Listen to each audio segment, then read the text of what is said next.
Astaghfirullah. Rahmatullahi wabarakatuh.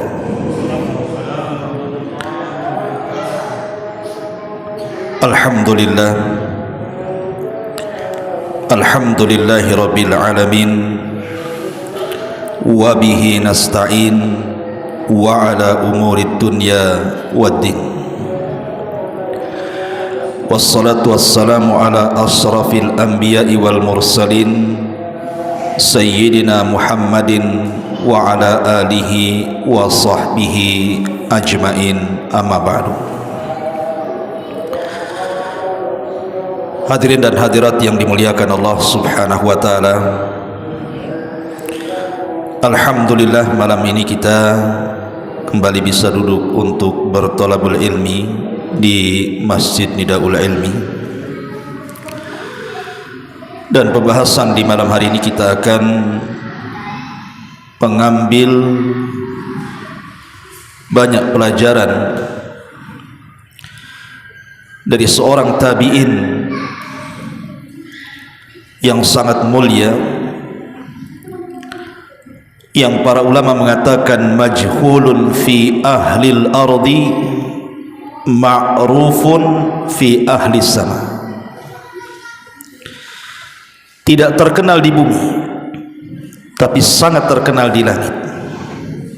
Dialah Uwais ibnu Amir al-Qarani, atau dikenal dengan Uwais al-Qarani. Bagaimana kisahnya? Ma'asyiral muslimin yang dimuliakan Allah subhanahu wa ta'ala, Uwais al-Qarani adalah seorang tabi'in, bahkan disebut kibaru tabi'in, padahal dia hidup di zaman Nabi SAW. Harusnya orang yang hidup di zaman Rasul berjumpa dengan Rasul, tapi tidak dengan Uwais al-Qarani. Dia tidak sempat berjumpa dengan Nabi SAW dikarenakan terhalang dengan berbaktinya dia kepada orang tua, sehingga sampai dia meninggal tidak pernah melihat wajah Rasul, dan Rasul pun tidak pernah melihat wajahnya. Makanya dia tidak dikategorikan sahabat Nabi, karena syarat sahabat Nabi itu harus melihat, beriman dan mati di atas Islam, walaupun sempat murtad sekalipun. Itulah definisi yang dikemukakan Al-Hafidh Ibnu Hajar rahimahullah ta'ala. Secara nasab Uwais al-Qarani dia adalah Uwais ibnu Amir. Ada yang melaqabkan dengan Al-Khalis,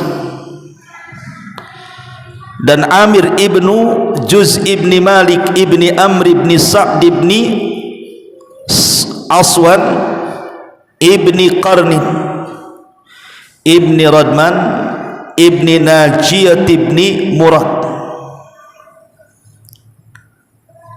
Adapun kunyahnya adalah Abu Amir, dan kunyah itu sunnah hukumnya.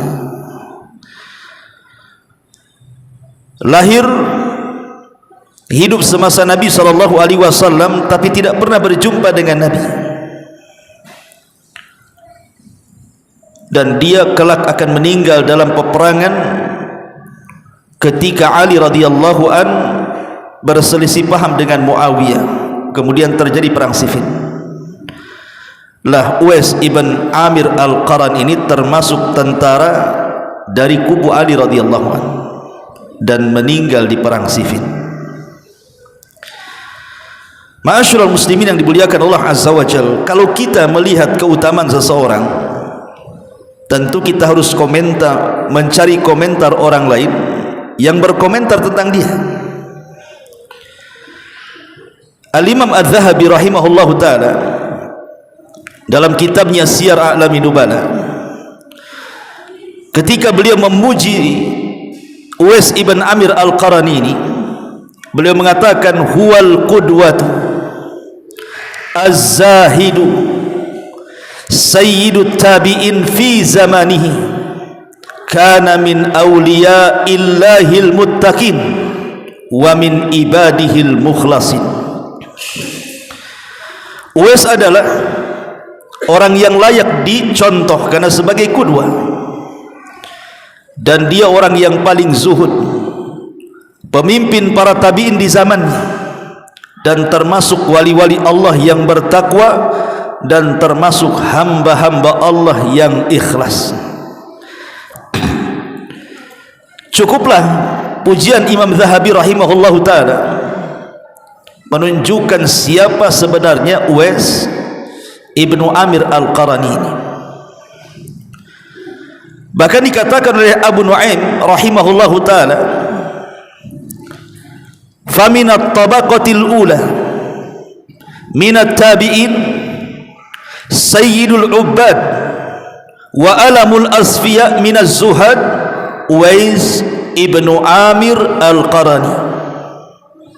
Kata Abu Nu'aim rahimahullahu ta'ala, dia mengatakan termasuk tabaqat yang pertama dari kalangan tabi'in, pemimpinnya ahli ibadah, terpancar padanya al-asfiya minaz zuhad, kejernihan-kejernihan, karena dia seorang ahli zuhud. Dialah Uwais ibn Amir al-Qarani. Dan banyak lagi pujian para ulama terhadap Uwais ibn Amir al-Qarani ini. Tapi tentu pujian yang paling besar adalah pujian Nabi SAW kepada Uwais ini. Cukuplah kalau Nabi SAW yang bicara, artinya Uwais ini bukan sembarang orang. Padahal Nabi SAW tidak pernah berjumpa dengan Uwais, dan Uwais pun tidak pernah berjumpa dengan Nabi. Tapi lihat bagaimana Nabi SAW mengatakan, ya'ti alaikum Uwais ibnu Amir ma'amdadi ahlil Yaman min muradin thumma min qaranin kana bihi barasun fabara'a minhu illa mawdi'a dirhamin lahu walidatun huwa biha barrun law aqsama 'ala Allah la abarra fa in istata'ta an yastaghfira laka faf'al. Kata Nabi SAW, akan datang kepada kalian seseorang bernama Uwais ibn Amir al-Qarani. Dia akan bersama rombongan penduduk Yaman. Ia berasal dari Murad, kemudian dari Qaran. Ia memiliki penyakit kulit sopak, kemudian sembuh darinya kecuali bagian 1 dirham saja. Ia punya seorang ibu yang sangat berbakti kepadanya. Seandainya ia bersumpah pada Allah, maka akan diperkenankan setiap permintaan dan doa-doanya. Ini pujian Nabi SAW kepada Uwais ibn Amir al-Qarani. Ma'asyiral muslimin yang dimuliakan Allah Azza wa Jalla, baik kita akan kisah bagaimana perjalanan hidupnya Uwais ibn Amir al-Qarani. Ma'asyiral muslimin yang dimuliakan Allah Azza wa Jalla, Uwais ini terlahir yatim dan hanya ditinggalkan seorang ibu. Jadi hidup berdua bersama ibunya saja. Ibunya ini sudah tua, kemudian lumpuh, kemudian buta. Dan kehidupan Uwais ini bukan orang kaya, tapi sangat miskin, dan bekerja sebagai penggembala unta dan kambing, mengambil upah-upah orang kaya di negerinya. Dan Uwais berusaha untuk berbakti kepada orang tuanya. Dia tidak menikah, karena ingin berbuat baik kepada orang tuanya, karena tinggal satu-satunya tuh ibunya tuh. Makanya semua keperluan ibunya oleh Uwais ibn Qaran ini betul-betul dilaksanakan. Apa yang dimau ibunya dilaksanakan, kecuali satu. Uwais belum bisa mengabulkan keinginan orang tuanya kecuali setelah lelah letih dia berusaha untuk mengabulkannya. Apa keinginan orang tuanya? Dia ingin haji, ingin melihat Ka'bah, ingin menyempurnakan rukun Islam. Ini yang setiap malam Uwais berdoa kepada Allah. Macam mana dia harus mengabulkan keinginan orang tuanya? Dia orang miskin, tidak punya kendaraan, kemudian ibunya sudah tua, tidak sanggup berjalan, lumpuh lagi, buta. Macam mana caranya? Zaman dulu nggak ada travel, sekarang enak kan begitu. Haji bisa disingkat, haji plus, haji furoda, macam-macam haji sekarang ini. Lumpuh ada kursi roda. Zaman dulu macam mana caranya? Akhirnya Uwais ibn Amir ini terus berdoa kepada Allah Azza wa Jalla. Akhirnya Allah subhanahu wa ta'ala carikan jalan keluar. Wa man yatawakkal 'ala Allah fahuwa hasbuh. Ketika seluruh perkara ditambatkan kepada Allah subhanahu wa ta'ala, pasti Allah subhanahu wa ta'ala yang akan menjadi sutradaranya. Allah tahu bagaimana akan dibuat kepada Uwais ibn Amir al-Qarani ini. Satu hari Uwais membeli anak lembu. Anak lembu ini dibuatkan kandang di atas bukit. Setiap hari Uwais ibn Qaran ini membawa anak lembu itu.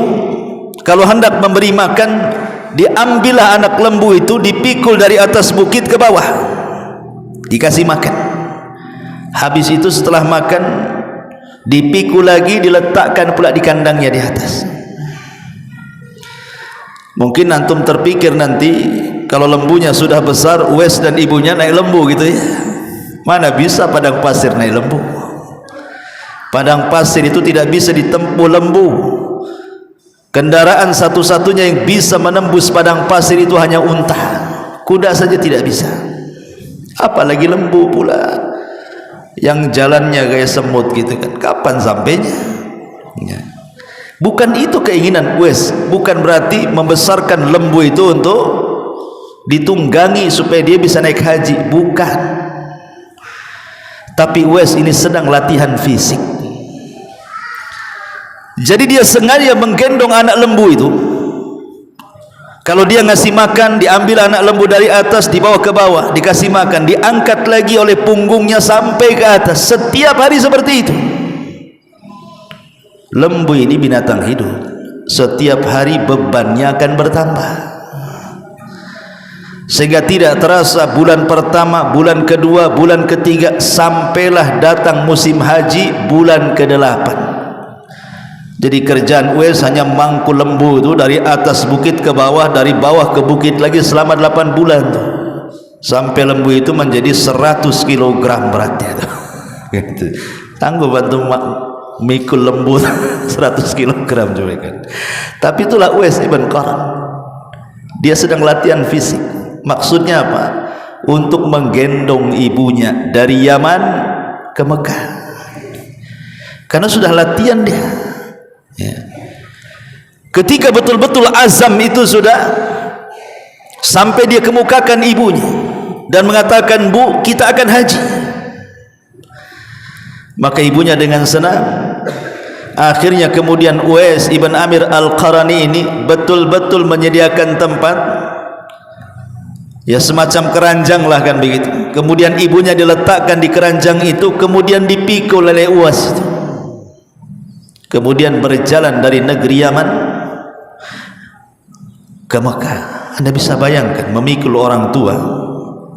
Saya saja pernah naik bus itu 2 kali ganti mobil tuh. Saya dari Son'a ke Mekah waktu umroh itu, pertama datang ke Yaman itu 1 hari 1 malam itu, harus sampai di Mekah. dengan perjalanan kadang enak jalannya, kadang enggak, kadang berliku-liku, kadang ke padang pasir. Wah, sudah capek semua badan tuh. Ini jalan kaki. Dan di zaman itu belum ada jalan kayak sekarang kan gitu. Sudah ada aspal, sudah ada macam-macam, namanya padang pasir. Kalau butuh makan ya sulit dicari, kalau butuh minum sulit dicari, kalau ada orang jahat macam mana pula kan begitu. Tetapi keinginan kuat Uwais ini betul-betul ingin mengabulkan keinginan orang tuanya. Dia tembus padang pasir ikhwan sampai ke Makkah. Ada memang orang tua yang digendong anak itu, tapi dari tempat tidur ke kamar mandi saja kan itu ya. Hanya untuk buang hajat karena dia lumpuh tidak bisa. Habis itu dari kamar mandi digotong lagi ke kamar tidur tuh. Berapa jaraknya tuh? Ini dari Yaman ke Mekah ini enggak main-main jalannya ini. Tapi begitulah anak saleh. Ketika kemudian keduanya sampai di Mekah, kemudian mulai keduanya tawaf di sekitar Ka'bah. Selesai tawaf, maka kedua insan ini dengan bahagianya bisa menatap Ka'bah dan dua-duanya menangis. Tiba-tiba Uwais mengatakan, Allahumma ghfir li ummi, Allahumma ghfir li ummi, ya Allah ampuni dosa-dosa ibuku ini, ya Allah ampuni dosa-dosa ibuku. Kata ibunya, ya Uwais, kenapa engkau berdoa untuk dosa-dosaku? Kenapa engkau tidak berdoa untuk dosa-dosamu saja? Maka Uwais ibn Amir Al-Qarn mengatakan, ya ummah, wahai ibuku, kalau seandainya Allah subhanahu wa ta'ala kabulkan doaku, kemudian dosamu diampuni oleh Allah, dan Allah masukkan engkau ke dalam sorga, dan engkau redha dengan diriku, itu sudah cukup bagiku wahai ibuku. Karena dengan itulah dosa-dosaku pun akan digugurkan Allah Azza wa Jalla. Akhirnya kemudian Uwais pun setelah melaksanakan haji menggendong lagi ibunya balik lagi ke Yaman ikhwan. Subhanallah. Dari sini pelajarannya, kenapa Nabi SAW sampai memuji Uwais ibn Amir Al-Qarani dan mengatakan kepada sahabat Umar dan Ali, temukan orang ini, minta doanya, sebab kalau sudah bersumpah atas nama Allah, setiap permintaannya pasti dikabulkan Allah Azza wa Jalla. Rupanya dibalik pengabulan doa Uwais ibn Amir Al-Qarani itu karena dia adalah seorang birrul walidain. Rahasianya itu karena dia orang yang sangat berbakti dengan orang tuanya. Makanya kenapa Nabi SAW ketika ditanya, siapa orang yang paling pertama saya berbuat baik kepadanya, kata Rasul, ummuka, ibumu. Siapa lagi wahai Rasul? Kata Rasul, ummuka, ibumu. Siapa lagi wahai Rasul? Kata Rasul, ummuka, ibumu. Siapa lagi wahai Rasul? Abuka, baru bapamu. Ada seorang bapak bertanya sama anaknya, nah, kata Nabi SAW, siapa orang yang paling harus kita cintai? Kata anaknya, ibumu. Satu kan, ibumu. Dua, berarti dua ibu katanya. Ibumu, tiga ibu. Akhirnya anaknya bilanglah sama istrinya, istri lagi di dapur, lagi motong-motong telur, dipotong telur jadi 4. Dikasihkan sama anaknya, bilang sama bapakmu, nanti kayak telur ini pecah jadi 4 nanti. Gitu ya. Masyaallah muslimin yang dimuliakan Allah Subhanahu wa taala.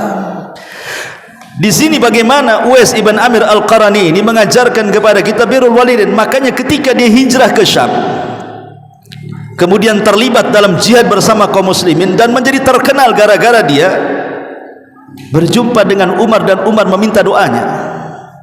Banyak orang-orang yang ingin seperti Uwais ibn Amir Al-Qarani, berbakti dengan orang tuanya.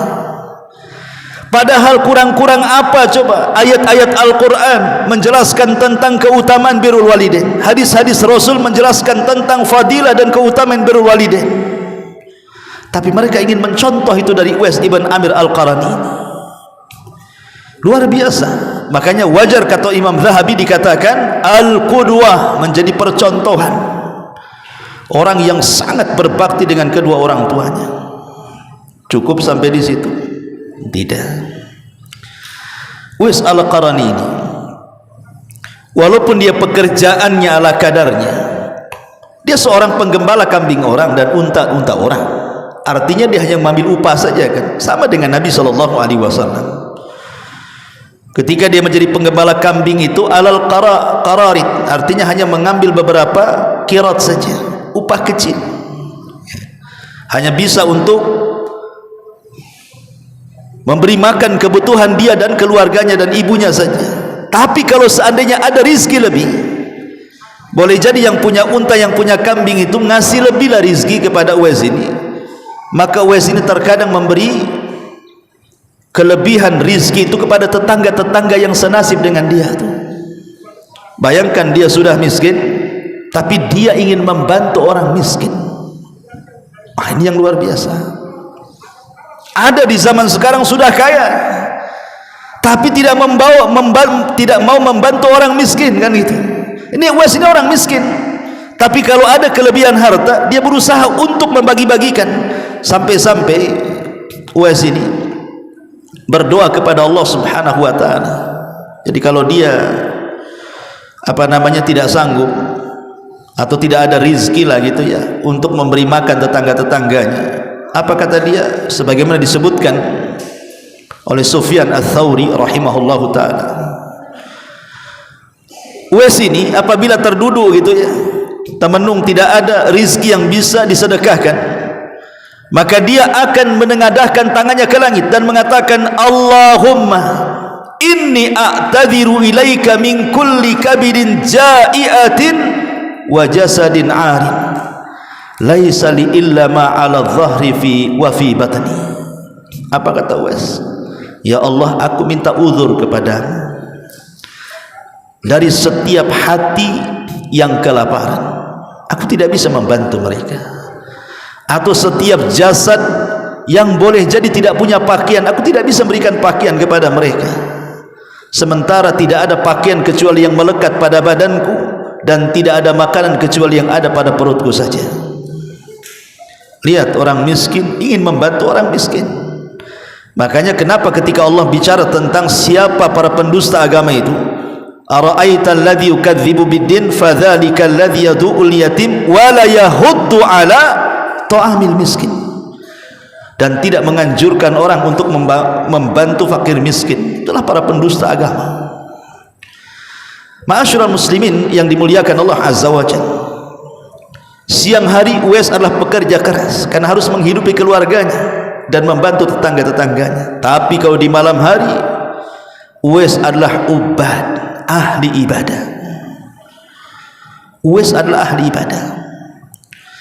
Sampai-sampai dijelaskan di antara kalimat-kalimat yang bagus atau nasihat-nasihat yang bagus dari Uwais ibn Qarani ini, dari Asbagh ibn Zaid, dia mengatakan, kana Uwais al-Qarani idza amsa yaqul hadhihi lailatur ruku'i fayarkau hatta yusbiha, wa kana yaqul idza amsa hadhihi lailatus sujudi fayasjudu hatta yusbiha. Kata Asbagh ibn Zaid, dia mengatakan, Uwais ini kalau datang di waktu sore menjelang malam, maka dia mengatakan inilah malam harusnya orang itu ruku, maka dia pun ruku sampai subuh. Atau dia mengatakan ini malam untuk sujud, maka dia pun sujud sampai subuh. Jadi Uwais ibn Amir ini ahli ibadah. Sudah dia siangnya memang pekerja keras, dia harus menghidupi keluarganya dan membantu tetangganya, di malam hari pula dia seorang ahli ibadah. dan dia seorang yang bakaan, selalu menangis kepada Allah Azza wa Jalla. Apalagi teringat wajah Nabi SAW yang belum pernah ditengoknya. Karena apabila ada orang-orang Yaman yang datang ke Madinah, kemudian mereka bisa menatap wajah Rasul, bisa memandang Rasul, bisa mendengar ucapan Rasul, bisa mendengar ceramah-ceramah dan wajangan Rasul, kemudian pulang ke Yaman, ceritalah kepada Uwais ibn Amir Al-Qarani. Jadi akhirnya terbayang ketika kawan-kawannya bercerita, mereka melihat Rasul seperti ini, seperti itu. Kepengenlah dia berjumpa dengan Nabi SAW. Setiap malam dia bayangkan Nabi SAW, kapan saya berjumpa dengan dia, kapan saya berjumpa dengan dia.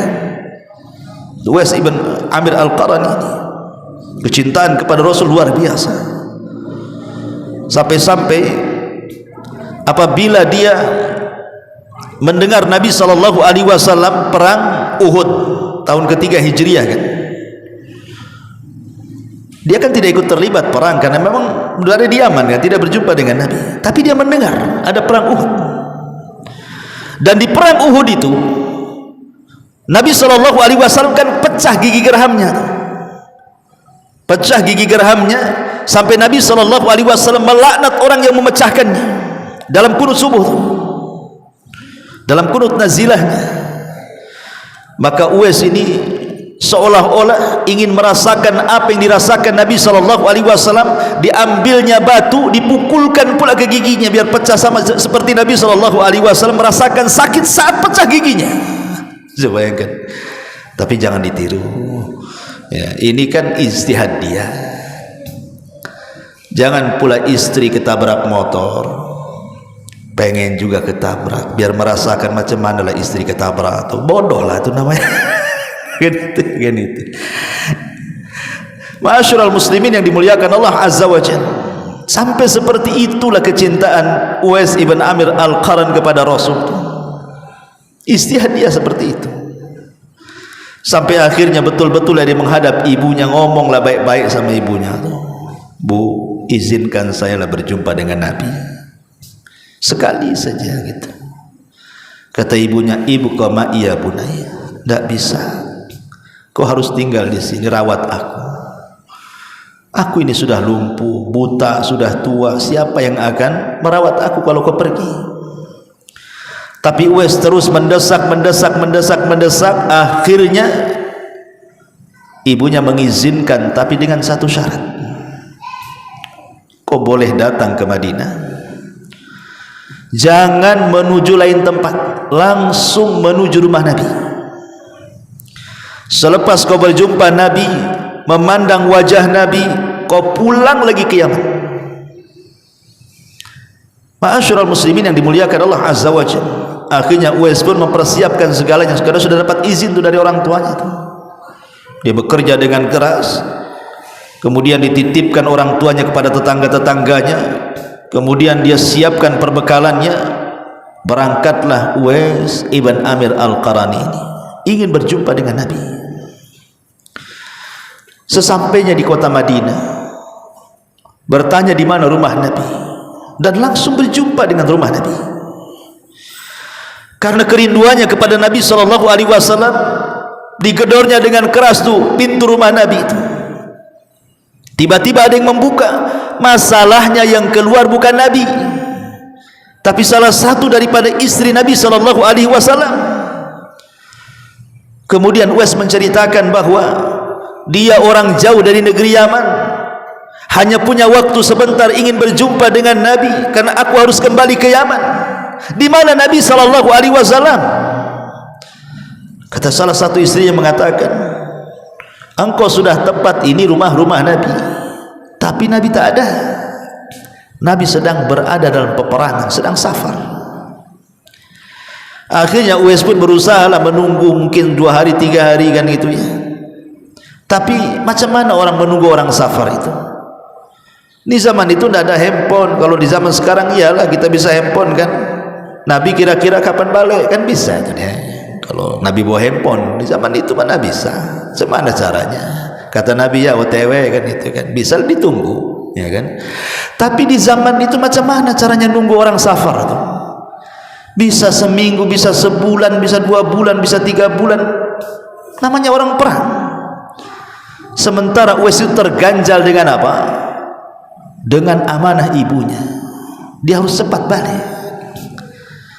Akhirnya kemudian Uwais pun walaupun kecewa berat sekalipun, akhirnya dia pun kemudian pulang, tidak berjumpa dengan Nabi SAW. Karena dia kan punya ibu masalahnya. Itulah yang menjadikan dia tidak bisa lagi datang ke Madinah. Sampai wafatnya Nabi SAW, dia harus membantu ibunya. Maka kenapa kemudian setelah Rasul pulang dari safar, kemudian salah satu istrinya menceritakan bahwa ada anak muda namanya Uwais dari Yaman, dia ingin berjumpa dengan engkau wahai Rasul, tapi terhalang oleh ibunya, dia harus cepat balik. Maka Nabi SAW kemudian mengatakan, disinilah Rasul bersabda kepada para sahabat tentang siapa Uwais ibn Amir Al-Qarani. Ada seorang laki-laki yang bernama Uwais Al-Qarani. Dia dari Murad, kemudian dari Qaran. Dulu dia punya penyakit safak. Setelah haji dan menghajikan ibunya, sembuh tuh penyakitnya, kecuali 1 dirham yang ada di telapak tangannya. Jadi safaknya tinggal 1 dirham aja di sini. Sengaja tidak dihilangkan. Bahkan ada riwayat itu Uwais sendiri yang minta jangan dihilangkan semuanya. Ya, kalau bisa itu Uwais ibn Amir ini walaupun disembuhkan penyakit safaknya, dia minta kepada Allah Azza wa Jalla, kalau bisa disisakanlah supaya mengenang akan nikmat Allah Subhanahu wa taala. Bersyukur kalau dulu dia pernah sakit kemudian sembuh, diingatkan terus dengan sofaknya itu. Karena biasanya orang kalau lagi sakit, ya kan, orang lagi sakit itu terasalah waktu sehat, oh enak kalilah sehat ini. Tapi ketika sehat lupa pula kalau dia sakit. Waktu sakit janji tidak akan makan kacang biar gak kumat asam urat, janji nggak makan sirup biar nggak kumat gulanya, janji nggak makan ini nggak kolesterolnya nggak naik. Itu waktu sakit tuh janji dia tuh. Sudah sembuh, mana ada, main tekan main hantam aja kan gitu ya. Karena kadang-kadang orang lupa kan nikmat Allah tuh. Makanya kenapa kemudian Uwais ini meminta supaya ditinggalkan tuh, biar ingat kalau dulu dia pernah sakit, disembuhkan. Dan harusnya seperti itu seorang mukmin, diingatkan akan nikmat Allah Azza wa Jalla. Ya. Ma'asyiral muslimin yang dimuliakan Allah Subhanahu wa taala. Satu hari Umar bin Khattab radhiyallahu anhu dan Ali bin Abi Thalib radhiyallahu anhu. Karena begini ikhwan, salah satu khitab tentang kemuliaan Uwais ibn Amir Al-Qarani ini adalah diberitahu kepada 2 manusia mulia ini, kepada Umar dan Ali. Hei Umar, hei Ali, seolah seperti itu Nabi itu ya. Akan datang kepada kalian seorang yang bernama Uwais ibn Amir Al-Qaran. Kalau kau berjumpa, minta doanya, minta diampuni dosa-dosamu, agar Allah mengabulkan permintaan kalian lewat doanya Uwais, katanya. Itu kalau sudah bersumpah semua permintaannya pasti dikabulkan, kata Rasul. Subhanallah ikhwan. Sesuatu derajat para sahabat itu jauh lebih mulia dibandingkan tabi'in. Macam mana hebat tabi'in pun tidak bisa menandingi para sahabat. Walaupun mereka memiliki gunung sebesar emas sekalipun, tidak bisa mencapai 1 mud, bahkan separuhnya pun tidak kalau dibandingkan dengan para sahabat, kata Nabi. Tidak bisa. Tapi masalahnya keutamaan Uwais ini datang dari lisan Nabi. Nabi yang ngomong. Dan para sahabat Nabi SAW itu kalau ada arahan dari Nabi, maka mereka kuncinya cuma satu, sami'na wa ata'na, dengar, taat. Itulah para sahabat. Makanya kemudian di masa Amirul Mukminin radhiyallahu an, setiap ada rombongan dari Yaman selalu dicegat. Selalu dicegah tuh. Kalau ada rombongan dari Yaman saja mau haji, maka Umar radhiyallahu an kemudian akan mencegat kafilah-kafilah dari Yaman yang haji itu dan mengatakan, afikum Uwais, afikum Uwais. Ada Uwais nggak di situ? Nggak ada, wahai Umar. Kecewa Umar. Tahun itu nggak ada Uwais. Datang musim haji berikutnya, nanya lagi, afikum Uwais. Ada nggak Uwais di situ? Nggak ada. Datang lagi haji berikutnya, itu aja yang ditanyakan Umar bin Khattab radhiyallahu anhu. Karena memang pesannya Rasul seperti itu. Jadi kegigihan Umar itu macam mana caranya harus ketemu dengan Uwais ini. Akhirnya satu hari betul-betul kemudian ada kafilah datang dari Yaman, kemudian dihadang oleh Umar bin Khattab radhiyallahu an dan mengatakan, afikum Uwais ibnu Amir. Mereka mengatakan, ya ada, dan dia masuk dalam rombongan kami. Kemudian Umar mengatakan, yang Uwais, yang saya maksudkan dengan Uwais itu ibnu Amir, putranya Amir. Maka orang-orang mengatakan, ya, dia putranya Amir. Dia dari Murad, iya dia dari Murad. Wah, senang dia. Dia dari Qaran, iya dari Qaran. Makin senang Umar. Wah, ini benar nih. Sekarang di mana dia? Kemudian Umar radhiyallahu anhu sampai mengatakan, dulu orangnya punya penyakit sopak, kemudian disembuhkan, tinggal 1 dirham. Iya, itu orangnya, katanya. Tapi dia tidak bersama rombongan kami, karena dia kehabisan bekal. Di tengah jalan dia mencari tuan penggembala kambing, kemudian dia menggembala kambingnya untuk mendapatkan upah biar bisa melanjutkan hajinya, katanya. Di mana itu, katanya. Kemudian ditunjukkan tempatnya. Maka Umar dan Ali radhiyallahu an pun mencari Uwais. Setelah ketemu, dia sedang sholat, ya. Kemudian diperhatikanlah ciri-ciri Uwais ibn Amir al-Qarani ini ketika sholat. Kata Ali radhiyallahu an, nampaknya memang itu orangnya. Kita dekati. Selesai sholat, maka Umar bertanya, siapa namamu wahai tuan? Maka Uwais mengatakan, ana Abdullah, saya Abdullah, hamba Allah. Kata Umar, kami juga hamba Allah, ya. Saya ingin nama yang orang tuamu memberikan kepadamu. Jujur, siapa nama? Barulah dia mengatakan, ana Uwais, saya Uwais. Siapa nama bapakmu? Kata Umar. Kata Uwais, Abdullah.